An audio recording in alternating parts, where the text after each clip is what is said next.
Saya kira kita harus mulai dulu dalam satu konsep ya, kenapa kemudian tadi pernyataan Pak Luhut itu menyebutkan bahwa ketahanan kita ini, ketahanan ekonomi kita dalam periode-periode ini cukup baik ya, relatif dibandingkan dengan negara-negara berkembang yang lainnya. Jadi kalau kita boleh flashback ya Mbak ketika ke 2014 ya, flashback ke 2014 bahwa ketika itu kan Presiden juga menyampaikan bagaimana kita melakukan peningkatan nilai tambah ya untuk kekayaan sumber daya alam kita. Jadi kalau saya sering sebut nih gini nih Mbak, selama bertahun-tahun ekonomi kita itu cenderung kalau kita boleh sebut nih ekonomi ayam Mbak. Kenapa tuh ekonomi ayam, Pak? Kenapa ekonomi ayam? Nah Mbak Syaf bisa lihat ayam itu cari makannya gimana sih? Ayam itu cari makan kan gali-gali-gali, ya digali-gali-gali gitu ya. Ini sama, kita selama bertahun-tahun kita gali-gali ekspor, gali-gali ekspor gitu. Jadi kita hanya mengekspor bahan mentah gitu. Dan itu terjadi selama bertahun-tahun gitu. Nah inilah yang dirubah oleh Bapak Presiden ya, dan ini juga diamanatkan oleh undang-undang kita, undang-undang Minerba kita tahun 2009 ya.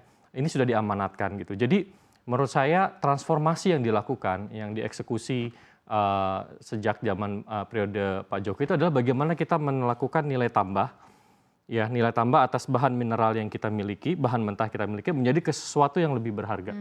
Yang ketika kita ekspor itu nilainya berkali-kali lipat lebih tinggi ya. Jadi misalnya saya bisa contohkan kalau misalnya datanya bisa ditampilkan yang sudah saya kirimkan itu kalau kita mengekspor biji nikel ya. Biji nikel itu Mbak dalam 1 ton itu mungkin nikelnya cuma ada 1,7, 1,8%. Sisanya itu apa? Sisanya adalah tanah dan air. Ya. Jadi kalau kita mau mengekspor tanah air itu ya kita ekspor biji nikel itu kita mengekspor tanah air. Karena hanya 1,7% nikelnya gitu. Ya hanya 1,7%. Nah sekarang apa yang kita lakukan? Yang kita lakukan adalah oke, biji nikelnya ini jangan diekspor, diolah dulu di dalam negeri.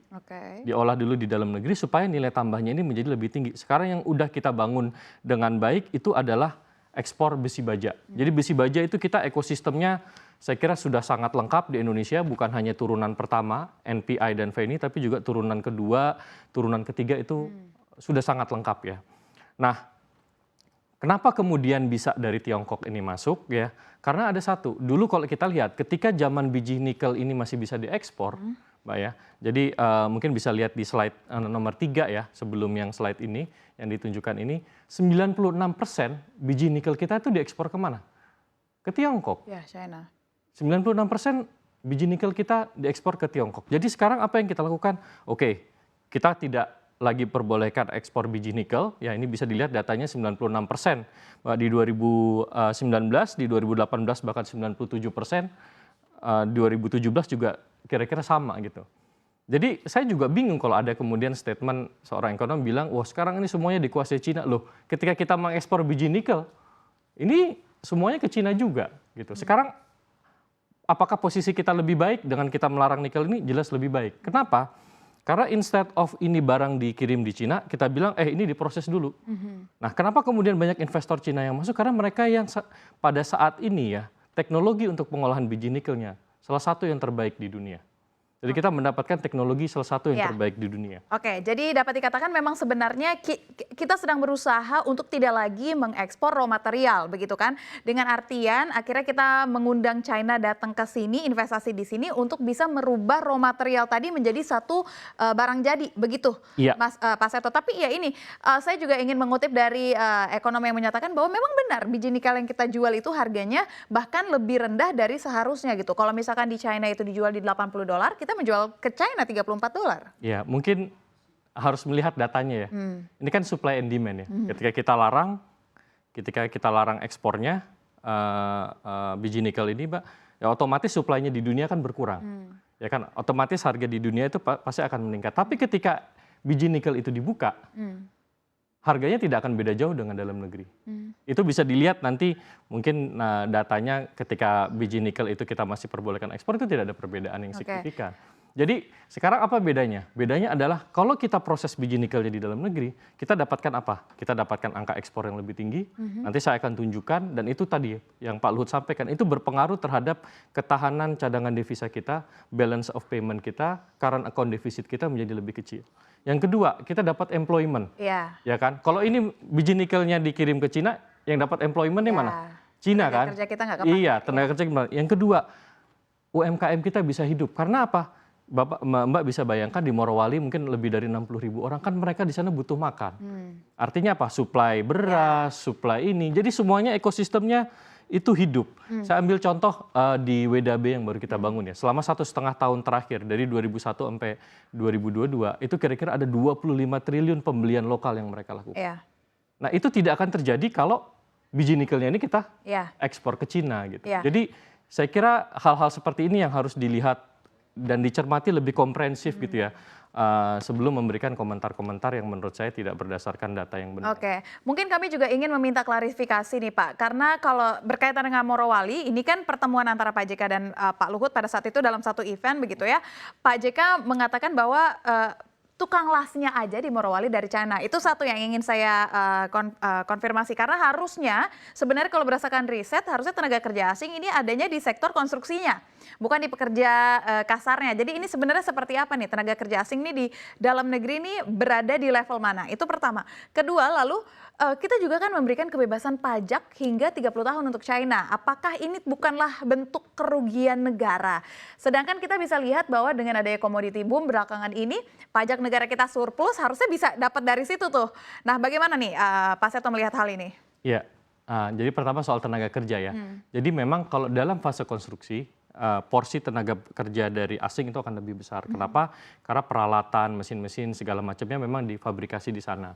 Tapi menurut kami ini masih oke. Kenapa? Karena begitu pabrik ini selesai, itu kondisinya akan berbalik 180 derajat. Penyerapan tenaga kerja lokal itu akan jauh lebih besar. Dan buat kita interestnya kan di situ.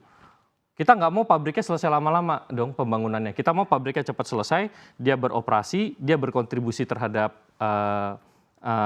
ekonomi lokal, penyerapan tenaga kerjanya lebih banyak. Ya, dan gitu. pengawasan terhadap TKDN itu baik Pak? Tentu ada, itu kita awasin ininya. Kan mereka harus mematuhi ketentuan-ketentuan yang ada di Indonesia. Jadi tadi ya, dari sekitar 60.000 ya, mungkin kalau lebih tepatnya mungkin angkanya sekitar 69.000 ya. Saya kira tidak lebih dari 10% sekarang yang TKA. Gitu. Jadi nanti tanggal 21, tanggal 22 nanti akan ada acara peresmian ya, pabrik baterai di Morowali, bahan baku baterai di Morowali. Kita akan undang CNBC dan bisa lihat sendiri gitu. Karena kan seeing is believing gitu ya. Jadi mungkin orang-orang yang menyatakan wah ini TKA-nya terlalu baik ya belum pernah ngelihat. Tapi saya kira sudah banyak kok yang datang ke sana gitu ya.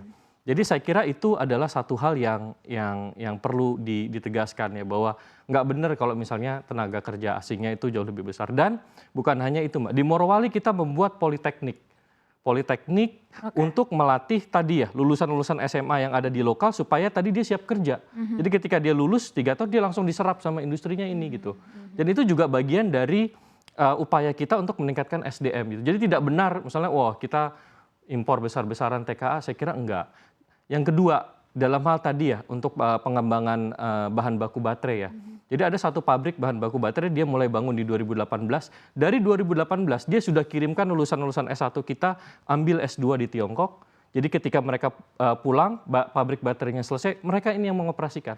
Jadi kemarin waktu Pak Luhut terakhir ke sana, kita ngelihat lulusan-lulusan itu. Sudah ada 35 orang yang disekolahkan S2 untuk kemudian dia bisa kembali bekerja dan mengoperasikan pabrik bahan baku baterai yang teknologinya Mbak itu tidak banyak negara yang menguasai gitu. Dan ini mereka akan mengirimkan batch-batch lagi. Jadi saya kira ya ini yang mungkin belum banyak diketahui oleh publik. Dan perlu diluruskan juga ya Pak ya, betul. Baik. Yang kedua, yang kedua soal pajak ya. Ya pajak tadi belum ya. Singkat saja Pak, silakan. Iya, yang pajak menurut saya gini, kan ada fasilitas tax holiday. Dan kita memang berikan fasilitas tax holiday itu. Jumlahnya nggak benar kalau 30 tahun. Tergantung berapa nilai investasinya. Ada yang dapat 7 tahun, ada yang 10 tahun, yang ada 15 tahun. Nah, tapi saya ingin tunjukkan satu data aja yang kita peroleh ya. Kalau boleh mungkin dilihat di slide nomor 7. Slide nomor 7 di situ dilihat adalah penerimaan pajak dari produsen baja ya pada Januari Juli 2022 itu bahkan lebih dari 2 kali lipat dibandingkan 6 tahun yang lalu. Oke. Jadi penerimaan pajaknya meningkat.